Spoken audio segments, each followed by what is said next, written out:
तो सभी स्टूडेंट का स्वागत है इस क्लास में। तो हम लोग सबसे पहले बात करेंगे पीएसएलवी की। तो आप लोग देखें पीएसएलवी का फुल फॉर्म क्या होता है।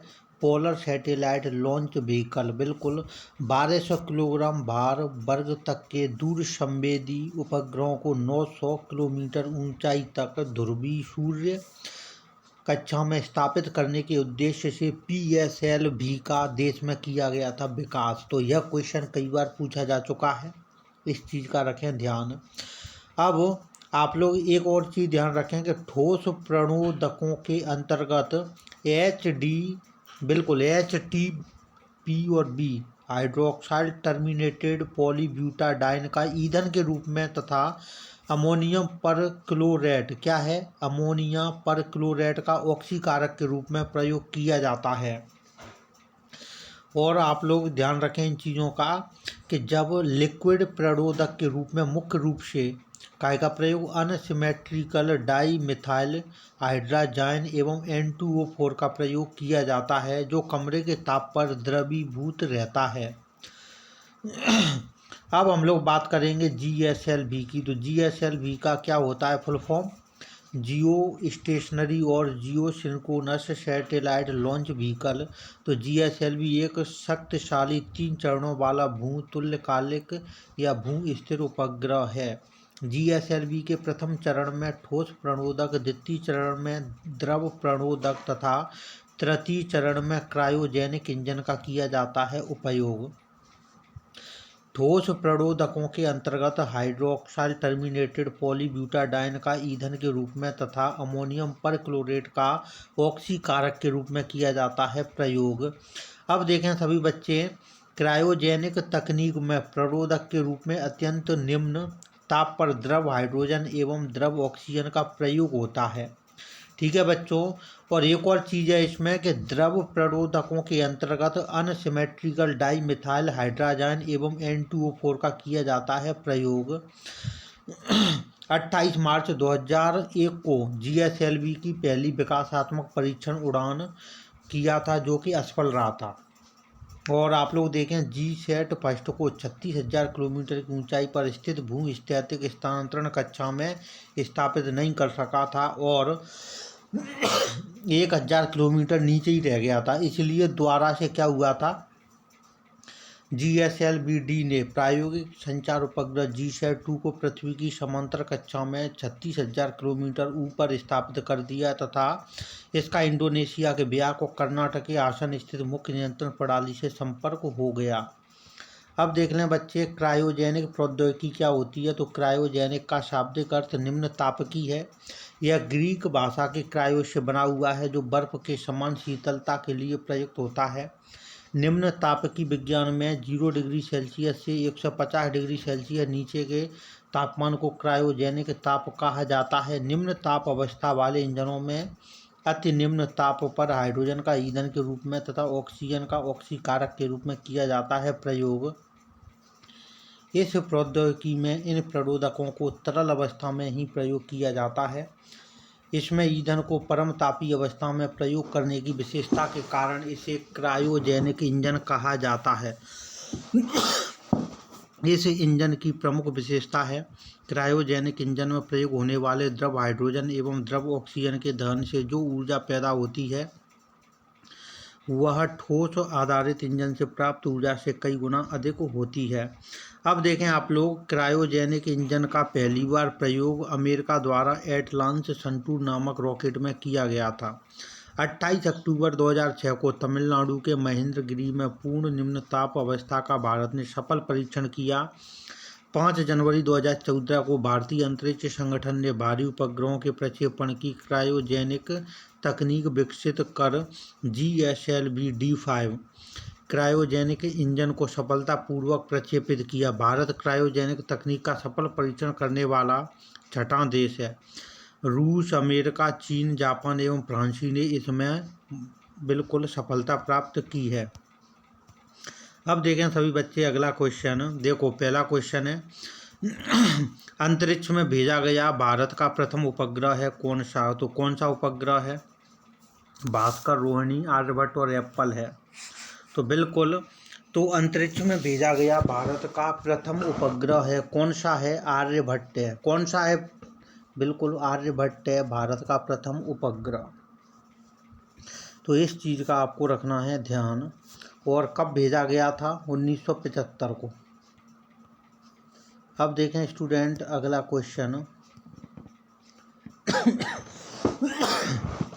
भारत ने अंतरिक्ष युग में प्रवेश किया था भास्कर के प्रक्षेपण से, आर्यभट्ट के प्रक्षेपण से, एप्पल के प्रक्षेपण से, अग्नि के प्रक्षेपण से। तो भारत ने अंतरिक्ष युग में प्रवेश कब किया था?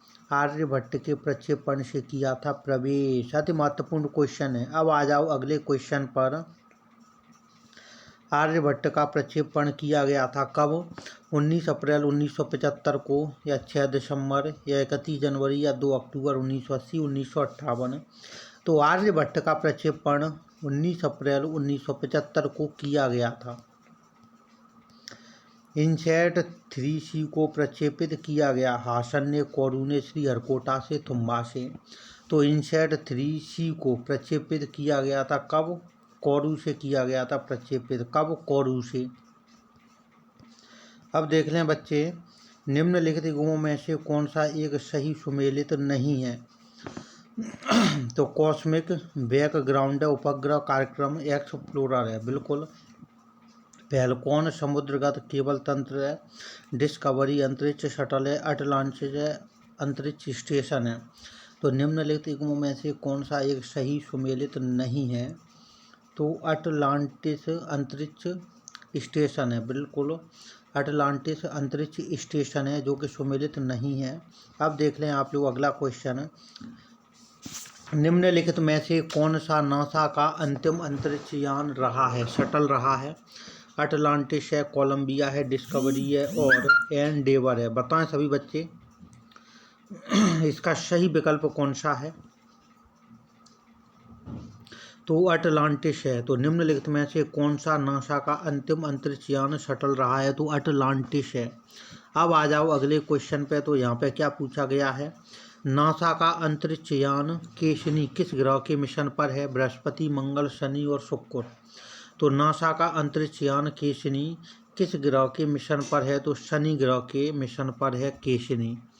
अब चलें सभी बच्चे अगले क्वेश्चन पे। निम्नलिखित में से एक को नया नाम कल्पना फर्स्ट दिया गया है, तो कौन सा है?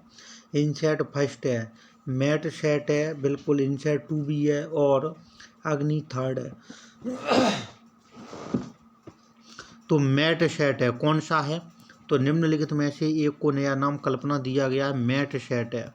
अब आ जाओ प्यारे बच्चों अगले क्वेश्चन पे। सितंबर 2002 में भारत ने प्रक्षेपित किया था किसको? GSAT, INSAT 3B, IRSP-4 MetSat. तो इसका सही आंसर है मैट सेट को। किसको किया था? मैट सेट को। अब आए सभी प्यारे बच्चे अगले क्वेश्चन पे। तो यहाँ पे क्या है? किस वायुमंडलीय परत में संचार उपग्रह अवस्थित किए जाते हैं? बता दें सभी। तो समताप मंडल में, आयन मंडल में और ट्रोपोस्फियर क्षोभ मंडल में, बाहिर मंडल में। तो इसका सही आंसर क्या है? किस वायुमंडलीय परत में संचार उपग्रह अवस्थित किए जाते हैं? तो बहिर्मंडल में या एक्सोस्फीयर है। क्या है? एक्सोस्फीयर है। ठीक है बच्चों, ध्यान रखना है सभी को। अब आ जाएं अगला क्वेश्चन।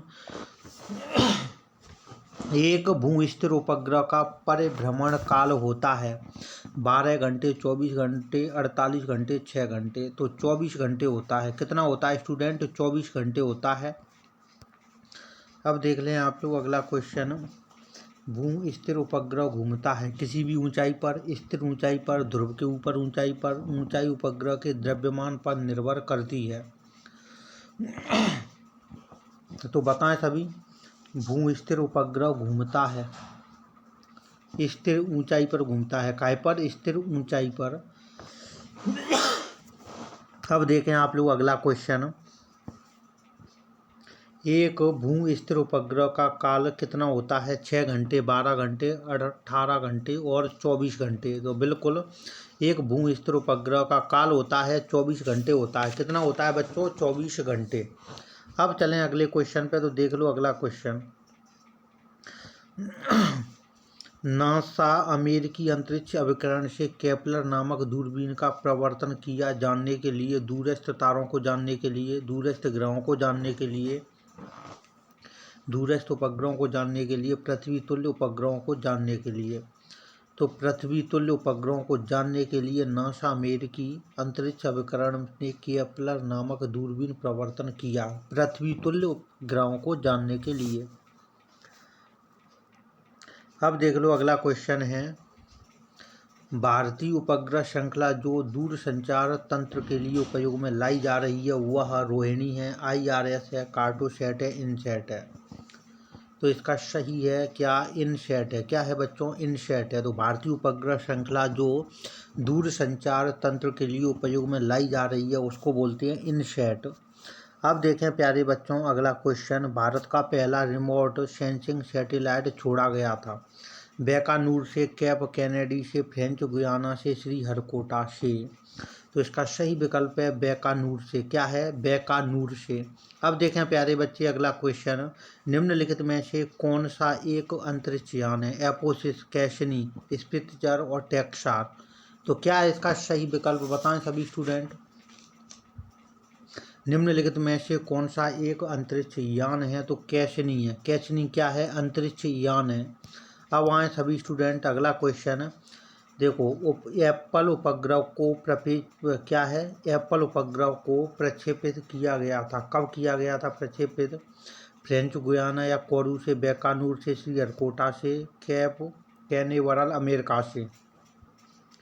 तो एप्पल उपग्रह को प्रक्षेपित किया गया था कब, कोरू फ्रेंच गुयाना से, बिल्कुल कोरू से, बिल्कुल सही है इसका आंसर।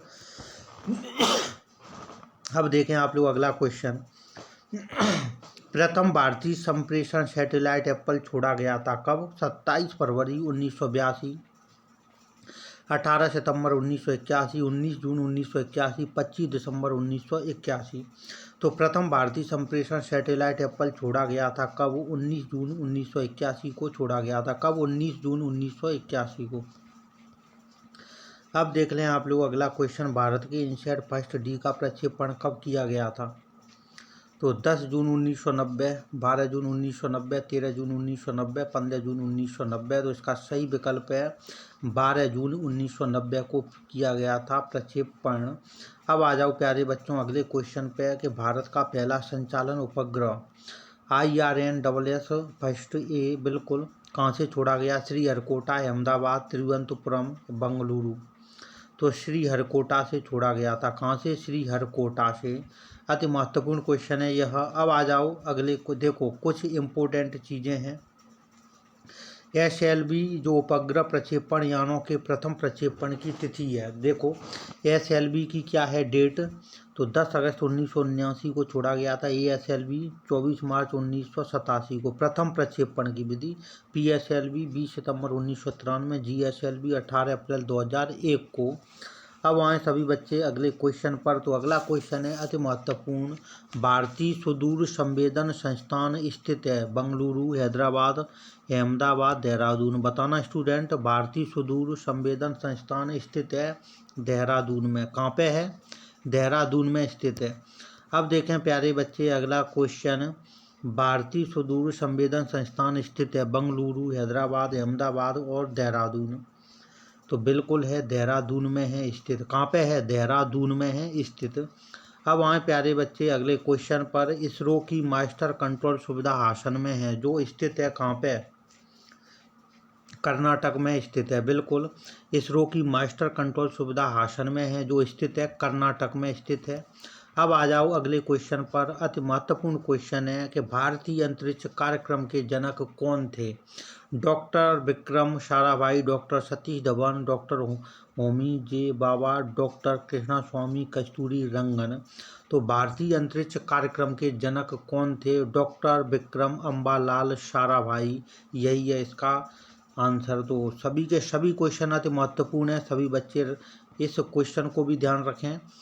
और आज की क्लास के सभी क्वेश्चन हो चुके हैं कंप्लीट। सभी स्टूडेंट इस शानदार क्लास को लाइक करें और ज़्यादा से ज़्यादा करें शेयर। अब हम मिलेंगे आप लोगों से अगली क्लास में।